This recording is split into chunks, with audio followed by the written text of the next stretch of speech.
पुणे के केतन हत्याकांड ने पूरे देश को झकझोर करके रख दिया है।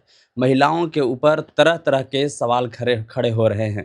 हमारे साथ बातचीत करने के लिए सोशल एक्टिविस्ट हैं नेहा सिंह राठौर। कैसे देखते हैं मैम पूरे घटना को? ये बहुत शर्मनाक और दर्दनाक घटना है।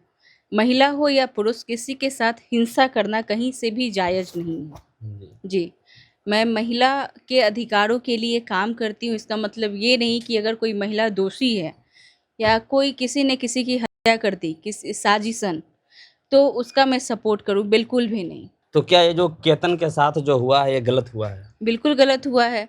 अगर आपको शादी नहीं करनी है तो आप माँ-बाप को बताओ या घर से भाग जाओ। बहुत सारे रास्ते होते हैं। ये क्या मतलब हुई कि आप एंगेजमेंट भी कर रहे हो। उस लड़के ने, केतन ने 17 करोड़, जहाँ तक मैंने सोशल मीडिया से ही देखा कि 17 करोड़ का कोई रिसॉर्ट बुक किया था अपनी मैरिज के लिए और एंगेजमेंट भी काफ़ी भव्य रूप से हुआ। उसको प्रपोज़ भी उसने गाड़ी में मुझे लगता है कि हज़ारों लाखों रुपए का तो उसने बुके से प्रपोज़ किया, अपने सनरूफ को सजाया और वो लड़की ऐसे एक्ट कर रही थी जैसे सच में उससे प्यार करती हो या सच में उसने उसको जीवन साथी माना।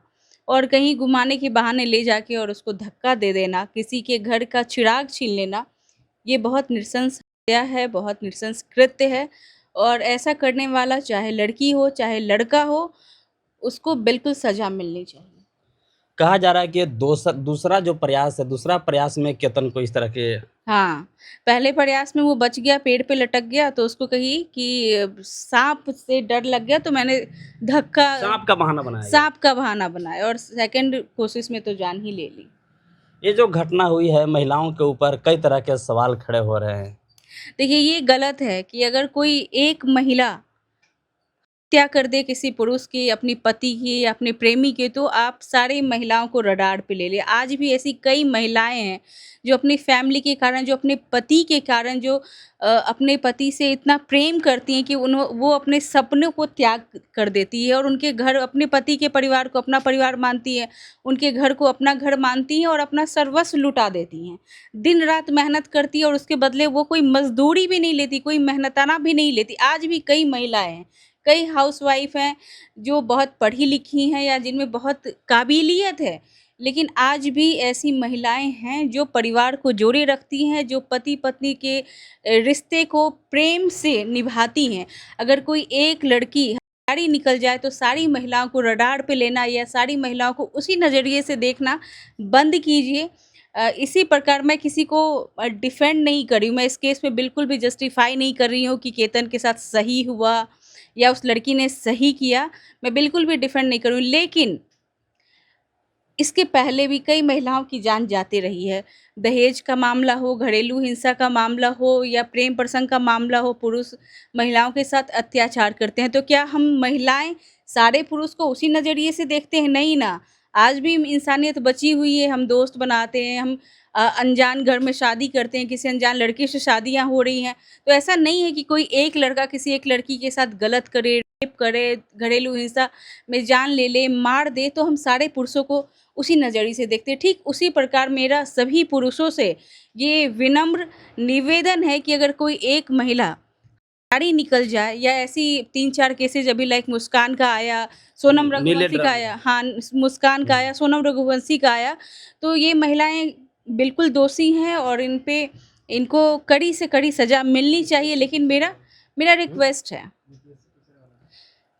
मेरा रिक्वेस्ट है कि आप सारी महिलाओं को एक ही तराजू में ना तौलें। सारी महिलाएं इस तरह का नहीं हो सकती नहीं, हैं। बिल्कुल नहीं होती हैं, कहाँ होती हैं? आपके घर में भी माँ-बहन होंगी, क्या वो ऐसी हैं? नहीं ना। तो ऐसा नहीं है कि अगर कोई एक महिला गलत निकल गई तो आप सारी महिलाओं को उसी नज़र से देखो। फिर इस देश का विकास कैसे होगा? कई महिलाएँ हैं वर्किंग है, कई महिलाएँ हाउसवाइफ़ हैं। हम सभी को उसी नज़र से देखेंगे कि ज़रूर इनका कहीं अफ़ेयर होगा, ज़रूर ये हमारी हत्या कर देंगे। आजकल देखिए सोशल मीडिया पे एक चीज़ मुझे बहुत खराब लगता है कि ऐसे कई मुद्दे हैं, लाइक अभी नीला ड्रम का केस जो था, सोनम रघुवंशी का केस था या अभी केतन वाला ही, अभी इस पे मीम्स बनने लगे हैं कि भाई मैं तो शादी के पहले ही घूम लेता हूँ, क्या पता ट्रैकिंग के बहाने मेरी बीवी मुझे धक्का दे दे।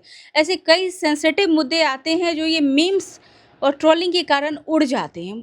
मेरा इन मीमर से और सोशल मीडिया पे जितने भी लोग हैं उनसे रिक्वेस्ट है कि इतने संवेदनशील मुद्दों को आप मज़ाक का पात्र नहीं समझें। किसी का परिवार दुख में है। हाँ, किसी का परिवार दुख में या बहुत संवेदनशील मुद्दा है भाई। आप इतने शान और शौकत से एंगेजमेंट कर रहे हो, आप सोशल मीडिया पे वीडियो डाल रहे हो, आप दिखा रहे हो कि हम तो एक बहुत प्यार करते हैं अपने फियांसे से। आप उसकी हत्या कर दे रहे हो और मीम्स बना के हम उसका मज़ाक उड़ा रहे हैं, उसको उड़ा दे रहे हैं। तो ये नहीं होना चाहिए। इस तरह की जो घटनाएँ हो रही है, इससे पुरुषों के अंदर काफ़ी डर का माहौल देखा जा रहा है। देखिए, मैंने अभी आपको थोड़ी देर पहले बताया कि महिलाओं के साथ सदियों से प्रताड़ना होती आई। दहेज को लेके या भ्रूण हत्या हो गया या रेप हो गया, दुष्कर्म हो गया, यौन शोषण हो गया, ऐसी कई कई वारदातें। निर्भया का कांड है, चाहे अभी बेगूसराय में हुआ। तो क्या सारे मर्द रेपिस्ट हैं? क्या सारे मर्द हत्यारा हैं? नहीं ना। तो उसी प्रकार से मेरा पुरुषों से, लड़कों से विनम्र निवेदन है कि भरोसा तो रखना होगा। कोई एक लड़की या ऐसा 3-4 अभी हाल-फिलहाल में केसेज़ आया है, तो आप सबको एक तराजू में नहीं आँक सकते हो। और इंडियन पेरेंट्स से भी मेरा विनम्र निवेदन है, ये जितनी प्रकार के ऐसे 5-6 अभी रिसेंटली घटनाएँ हुई हैं, मुस्कान का, सोनम रघुवंशी का, ये केतन का, तो आप अपने बच्चों से दोस्ताना भी बिहेव करें, उनकी मन की बात जानें। और मुझे लगता है कि अब पुराना सिस्टम ख़त्म कर देना चाहिए मैरिज में। जात-पात से ऊपर उठ के, हुँ। धर्म से ऊपर उठ के, अगर आपके बच्चे जहाँ खुश हैं, आप उनको या तो पहले समझाओ। ऐसा क्यों होता है? संस्कार की कहीं न कहीं कमी होती है। आप बचपन से उन पे ध्यान नहीं देते हो कि वो फ़ोन में क्या कर रहे हैं या उनके दोस्त कौन हैं। आप अपने काम में बिज़ी हो, आपका वर्किंग स्टाइल अलग है, आप अपने बच्चों पे ध्यान नहीं देते हो। उनको छोड़ देते हो फ़ोन और लैपटॉप, इंटरनेट के सहारे या किसी बाई के सहारे। हुँ। अब बच्चों को स्पेस मिल जाता है, उनको पेरेंट्स से वो कनेक्शन नहीं मिल पाता है, तो किसी तीसरे को ढूँढते हैं और उनसे नज़दीकी बढ़ जाते हैं। तो पहले तो संस्कार की कमी है, बचपन से ही आप अपने बच्चों से दोस्ताना बिहेव करें, ताकि कोई तीसरा घर नहीं बनाए। अगर कोई तीसरा घर बना चुका है, तब बच्चे से उसकी मनोदशा जानें, ये जानें कि वो बच्चा का कहीं अगर हम शादी कर रहे हैं, तो वो खुश रहेगा कि नहीं? अगर वो खुश नहीं है, तो ये किसी की हत्या करना या ये तलाक के केसेज़ जो बढ़ रहे हैं, उसको रोकने के लिए उसकी मर्ज़ी के अनुसार शादी कर दो, यही है। तो कहीं न कहीं परिवार वालों को भी गलती है। हाँ, परिवार की भी गलती होती। बहुत सारे ऐसे केसेज़ हैं जिसमें आप सुनोगे कि फैमिली प्रेशर के चलते हमने शादी कर लिया, मेरा मन नहीं था। लेकिन उसके बाद क्या होता है, या तो डिवोर्स दे देते हैं या फिर इसी तरीके से हत्या करते हैं।